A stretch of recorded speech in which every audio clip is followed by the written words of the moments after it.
Hello everyone! It is raining outside again, and today I want to show you a few things that I have made with the garden harvests. After that big harvest that we did together from the elevated garden bed with lots of greens and the cauliflower and some radishes, the first thing that I did was to pickle the cauliflower, which is right here. I have it still because I like it better when it ages for a little bit in the fridge. And then I made kimchi. Oops, it's a little, let's see if it's gonna, with the purple napa cabbage. I have two. I get to make sure the other one's not gonna explode into two containers. Let me actually open this. Okay, perfect. And this has been, I don't remember, a couple weeks ago, old. I like to leave it a few days outside until it starts fermenting, and then I move it to the fridge to let it ferment slower there. And I'm not gonna eat it for another few weeks also because I still have a batch of other kimchi that I made before, not with the garden cabbage, but some cabbage that I bought at the store. And I like to eat mine a bit more aged, so I always make it a bit in advance and use a bit later. This will stay there for a little bit more, but I have tried it, of course. I ate a little bit of it because it's a little bit more special when you make with the things that you grow. And I added the kohlrabi to that kimchi too. This cauliflower here is a quick pickle. So I made with equal parts of rice vinegar and water. I don't remember right now the measurement, but probably a cup of water and a cup of rice vinegar. And then I added some sugar and some salt and some spices. Put it in a little pan, bring that to a boil. And while I was cutting up this cauliflower, I stuffed this whole jar with cauliflower. Some other things too. I see some radishes in here, and I think I put some onions.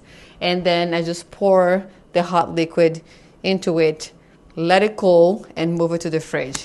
This one I like to eat a little bit later too because the cauliflower is kind of tough. Not tough, but it's crunchy and it's not cooked. So I find that when it stays in the fridge for a week or so, or two, it starts getting a bit softer. It's still crunchy and delicious, but I really prefer the flavor. So we started eating this week. And I still have quite a lot because I wanted to show you guys before we start eating too much. But I just eat this as regular pickles. I eat it on top of even soups. I made a lentil soup the other day too, with some of the greens with it in there also, and I topped it with some cauliflower, little by little because it's strong. We don't need to eat too much of it. For the greens, I mostly eat them sauteed, so just cut them up and saute with some garlic, some olive oil, salt and pepper, and a saute pan there. Very easy. They wilt and lose a lot of volume, so a lot becomes a little, so you can eat them up fast. Or if I'm making some sort of soup, like a curry or a stew, I will just chop up the greens, the tender ones, Swiss chard, bok choy, and then I will add that to the end of the cooking. And that's exactly what I did with the Swiss chard that we had.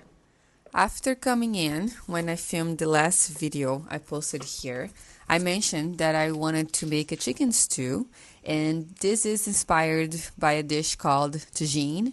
So tagine is a North African stew that can be made with different meats and different vegetables. And I'm using chicken today and a few other things that I already had it in here, like this onion and some carrots. I will add the greens at the end. And I had marinated some chicken thighs earlier before I went to the garden. Try to write it down what I used on that little notebook that you see there on the side. So I will put an approximate recipe on the description box below if you are curious. But I usually try to cook with what I already have at home and try to adapt the flavors so I don't have to go out to the store just to buy something specifically to cook one dish. So for this I'm using some carrots and onions, and I have also bloomed some saffron in water. I got gifted this saffron from a friend from Morocco, and that's where the inspiration to make this dish came from, together with some olives that I had in the fridge and needed to be used. I also left the chicken outside while I was cutting the vegetables so it can start getting up to room temperature. Just cooks a little faster that way and you get a better sear when you're doing the chicken. So I'm just starting this pan with some avocado oil. That's a natural oil that I have here to use. I'm adding the onions first, and I want to caramelize them a little bit. I like to deepen their flavor when I'm making this dish. So it's going to take a little time, about 10 minutes. So while these onions are cooking, I am cleaning my dishwasher because I was in the garden just a little bit earlier than that and didn't really have time to clean the kitchen before I started making dinner.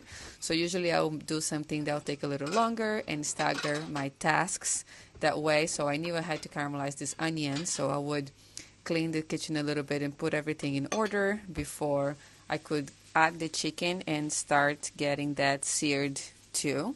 And once they start getting some color, it's time to add the chicken. I'm adding the chicken together with these onions here. And I know I'm going to overcrowd this pan, but I didn't want to have to take them out or sear the chicken in another pan. It's just cooking at home and I wanted to make it fast and easy. So to counterbalance that, because I knew that I was going to have too much chicken for this little pan, I'm just going to put the chicken in there and I'm going to leave it. I'm not going to mix it around or anything. I just wanted to leave it in the pan so it does not steam. Our goal here is to get a nice brown caramelization, which I'll get a little bit in the middle. But if you put a lot of stuff in your pan and you start mixing around, you're going to have some water come out. It's just going to steam up and make it watery and gray instead of beautiful and golden brown. And I did get a little bit of caramelization in this. Not as much as I wished in the whole pan, but we were hungry and I wanted to just get going here because this chicken will have to cook for about 45 minutes. So I just added the carrots and the green olives that we had. I love adding olives to this dish. You can add any kind of olives, Kalamata, different colors, and marinated ones, but we had these big green ones that turned out to be really good. And then the saffron water that I had bloomed. I just added a few strands of saffron in warm water and I let it bloom for the same time that I marinated the chicken and was out in the garden filming the previous video. Now I'm just mixing around a little bit to deglaze the pan with this liquid. So I'm trying to scrape down all those nice brown bits in the bottom that are full of flavor, and it's easier to do when you added some liquid to your pan. I have also made some chicken stock while I was out. I had some frozen chicken bones from a rotisserie chicken we had last week. I always freeze those and then I just left there in water and put some turmeric, some other things to flavor it too. And I wanted to make this a bit more brothy, so I'm adding some of that chicken stock in here too, along with a bay leaf and some black pepper for more flavor. If I had a tagine pot, I would cook this with less liquid. I'm also not adding a couple of traditional things like the preserved lemon. I don't have any in here, but I wanted to add some oregano from the garden that I had just picked together with you guys. And I'm also adding some pistachios that I had ground here just to thicken up the broth a little bit, and I needed to be used it up. And also some dried fruits. Traditional to add some dried fruit to this stew too. And I had some prunes that I just added. I only added 3 because I was not sure how the flavor would be. I usually add either dates or golden raisins, but I didn't have either, so I just tried to improvise with whatever I already had. Then I realized that I forgot to add a cinnamon stick to this too, while I was added to before closing it up. And now we're going to close it and let this cook for about 45 minutes. Meanwhile, while that's cooking, I am going to start cooking the rice. We sometimes eat this with couscous, which is really easy and fast to make, but we didn't have any, or even some quinoa, but today we just had some brown rice and that's what I'm cooking. I'm going to make a little extra because I want to make fried rice tomorrow, so I just prepared myself for that. And you notice here that I did a lot of things in advance in order to make this dish. I marinated the chicken, I bloomed the saffron water, I made some stock, and now I'm cooking rice that's enough for tomorrow's dish. And that comes with time, with learning how to do meal planning. And I don't always plan all of the meals from our weekend. This comes more naturally to me because I am professionally trained. I have worked in professional kitchens for a very long time and I went to culinary school. I currently work as a private chef and I plan menus for everyone that I cook for. But at home, I try to be a bit more casual. So I'll think a day or two ahead and I always try to use what I already have in the fridge before I buy anything else for the next week or something like that. And now with the garden especially, I try to cook with whatever we're coming from the garden too. And having a few things prepped up, like cooking extra rice, and now I'm straining the stock so I know I have extra broth, I can quickly come up with a couple more meals that could use that as a base, and then the veggies off the garden to complement it. So I'll make fried rice tomorrow, and I know I said that I was going to use the broccoli and the beans that we harvested to put on my chicken stew, but I changed my mind when I saw how much food chard we still had, and I'm going to add those to the fried rice tomorrow. And the broth, I can just make a soup with something else that I harvest, or make hot pot again and add the rest of all of these greens that I didn't get a chance to use today. I'm also washing the lemon balm and the strawberries. I plan to make make a lemon balm tea. To have it before bed, I like to let it steep for a while with water that is just before boiling. And I'll do that after I chop these greens. I wanted to have everything prepped for the stew, even though I'm just going to add this at the end of the cooking. I still want to clean up while I'm doing all of this and have the kitchen all clean before dinner. So for this Swiss chard here, I am going to use both the stem and the leaves. And I'm going to cut this Swiss chard in half and cut the leaves and the stems separately. I like to cut the leaves a little bit bigger and then the stems a little bit smaller so they can kind of cook at the same rate, since I'm adding both of them at the end of the cooking. And the stems could have a bit of a stronger flavor. In this case, ours didn't. I don't know if it's because it's still a bit cold outside, but it tastes very mild and sweet. It doesn't have a distinct beet-like flavor that can have, especially on the red ones when you cook in Swiss chard. This is a lot more like spinach, very mild, very delicious, very sweet. Very happy with the Swiss chard from the garden this year. Now it's time to make some tea. I'm just putting all the lemon balm leaves that we harvested in that little teapot over there, and I'm going to pour over some hot water. I set the kettle to have the water right before boiling. This is going to steep here for a while so we can extract a lot of that delicious lemon balm flavor.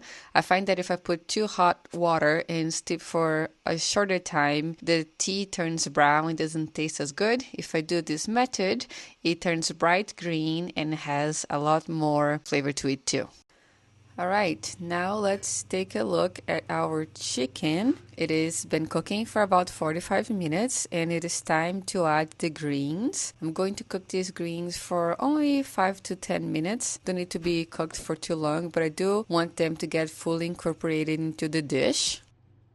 And once the greens are cooked, I'm going to finish this up by adding some lemon juice. I'm using the juice of a whole lemon, and this will help brightening up the flavor of the dish too, especially because it has cooked for so long. You always want to add the lemon juice at the end because the acidity will be cooked off if you add it earlier, and acidity is also more flavor. And following that, I'm going to add some fresh parsley for some brightness and extra flavor too. And here we have it. Our Tagine-inspired chicken stew is ready and tasted delicious. That will be it for today. If you're curious to see the past 2 cooking videos that I have posted here, I'm going to link them right here so you can watch that next. Thank you so much for watching today, and I'll see you next time.